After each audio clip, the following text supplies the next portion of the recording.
So going back, so the diesel heater I have is what's termed usually called a Chinese diesel heater.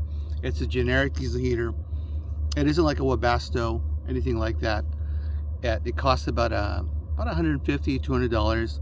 The installation was easy enough. And I always say that, you know, if you don't know any of this stuff, like the electrical stuff, any type of installation, you know, find a professional to do it. Someone who's done it before. There are a lot of YouTube videos, and if you are inclined that way, if you are inclined to do that, then, you know, that's what I ended up doing. For me, a lot of this stuff wasn't difficult. Rather, it was just a lot of steps, and it took me longer probably than most people would do these things, but I ended up getting it done. Everything from my electrical, my diesel heater, you know, putting this together. I think I did make some mistakes along the way, but they weren't what I would call critical mistakes. For example, when it came to electrical components, I made sure I spent the most, you know, I bought the best that I could afford. Okay, I didn't want to skimp on anything like that.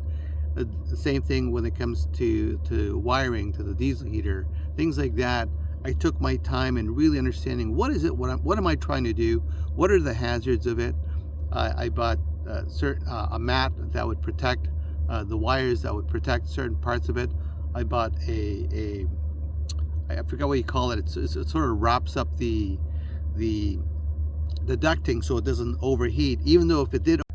Sorry about that. I ran out of room. Anyway, made some room now. And so I bought this ducting so that if it overheated, it wouldn't, you know, burn or anything. Even though it's not going to burn, there would have to be an incredible amount of heat for stuff to burn. But I wanted to be cautious that way. So developing some, you know, safety precautions was something that I kept in mind.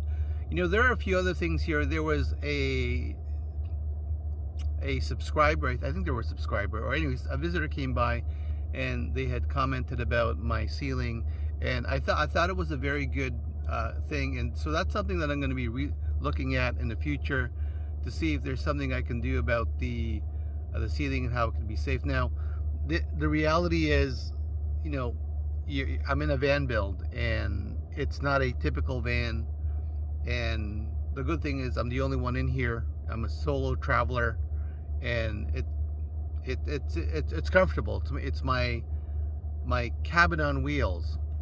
It's my silver cabin. And one of the questions that I've gotten before was, you know, don't things go flying around when you're driving? And my answer to that is, well, really, I don't drive fast enough to create enough momentum for things to go flying around. So there's an answer to that right there. Anyway, going back to our diesel heater discussion, or something that I try to start up with diesel heater. The diesel heater is a generic brand. I've got a couple of videos on the diesel heater and my experiences with it. I'm going to my third winter with the diesel heater, and it's working great. And, you know, if you can't afford the really expensive diesel heater, by all means, I mean, at this point, this is a budget build.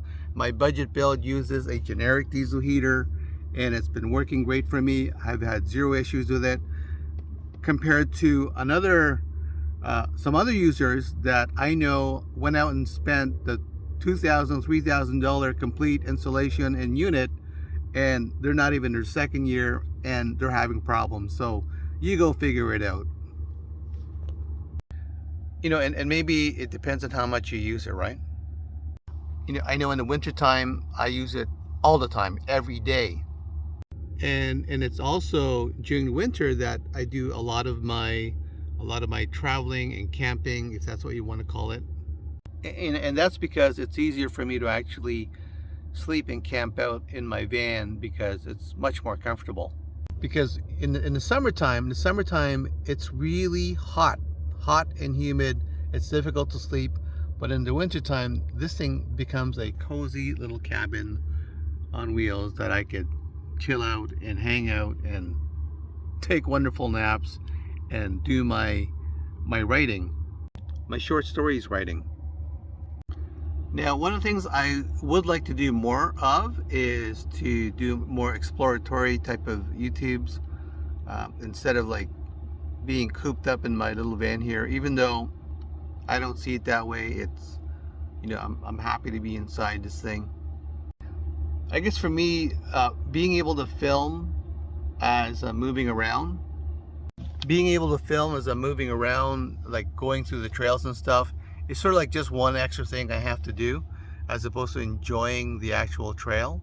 But I think once in a while, I think that'd be good, so you guys can get a sense of how it works. I still enjoy it, but it's just being able, you know, carrying the little tripod and stuff and all that stuff. Like usually when I trail run, it's just me, and I just, you know, run through it, and then I get back here and then just crash out. But I think there is a utility in me doing some of that stuff. I think it'd be great, just across the board, to sort of document another part of my van life that hopefully you guys will enjoy. Okay, so much for this short video, and I think it was short, right? Anyway, guys, thanks very much for visiting. I just wanted to post something really quick, and if you like the video, please like it. If you think this channel is worthy, please subscribe. I would really appreciate it. And remember, you're awesome. Okay, bye-bye.